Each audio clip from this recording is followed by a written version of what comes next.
Whoa, it's Wulzy, and welcome back to another Thoughts on video. Today it's focused on one of the best modern levels to come out in recent times, a completely solo built project by the very talented Neigefeu, named Aku or Aku. I don't know how to say it, he doesn't really know how to say it, but it's named after the prefix in acute, meaning sharp, which is suitable for the level's aesthetics and gameplay. Neigefeu noted in his video description that it's his best gameplay by far, and this has been playtested by the likes of Npesta and Aeon Air, to make it more balanced and fair, but other than that, Neige has done everything alone, including verification, although it's worth noting that this video is recorded by Luqualizer since Neigefeu couldn't record his own footage, and balances have been made since this footage was recorded. Without further ado, let's just get right into the review.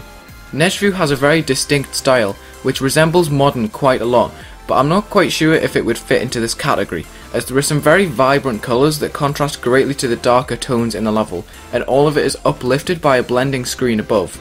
So the level appears different to other modern levels in this sense, as there is often white prevalent in their design, and this level doesn't use any white at all, which definitely sets it apart from other levels.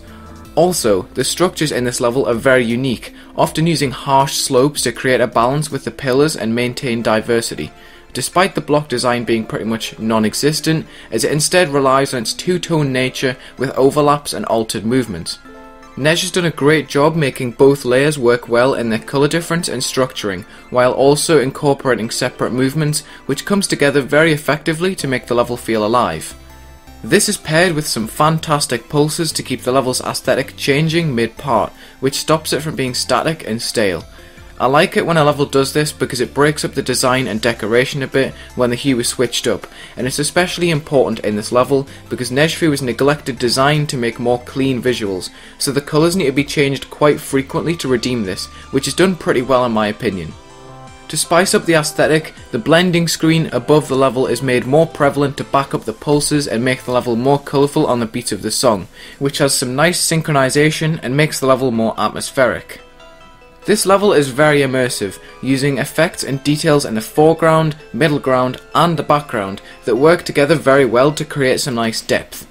Neigefeu is very talented at making clever masks, which fills up the background with multiple shades of the same colour, which gives the level some texture, which contrasts to the lack of detail in the blocks and makes both elements separate, and the gameplay is clear to see as a result. To tie it all together a little bit more, there's a nice overlay on the foreground that brings a nice touch of pulsing objects above it all, and this adds to the changing aesthetic done by the colours and pulses, and that helps the level go that little extra mile in its diversity, as the overlay is different in every part, and this helps distinguish each part from one another despite the repetitive block design. In between, there is some low opacity decoration that introduces connections between the blocks without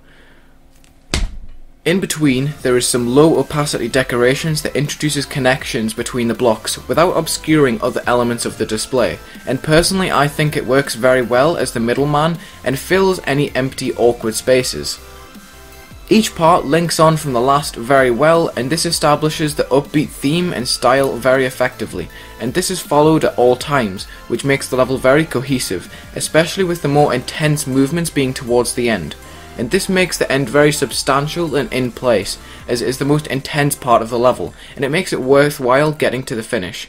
Subtle variations like that make a lot of difference, because otherwise the whole level would look the same. At a 1 minute 15 length, I think the level progresses very nicely and does end up being cohesive. Overall, the level is super cool with lots of brilliant stylistic touches that look great and make the level original, despite its simple designs. This level definitely deserves an Extreme Demon rating and a place on the extended list, estimated to be around 140. So congratulations Neigefeu for completing and verifying this completely solo project, and thanks for watching the video. Please leave a like and comment with any extra thoughts you have on the level that I might have missed. This has been Wulzy. Have a good day.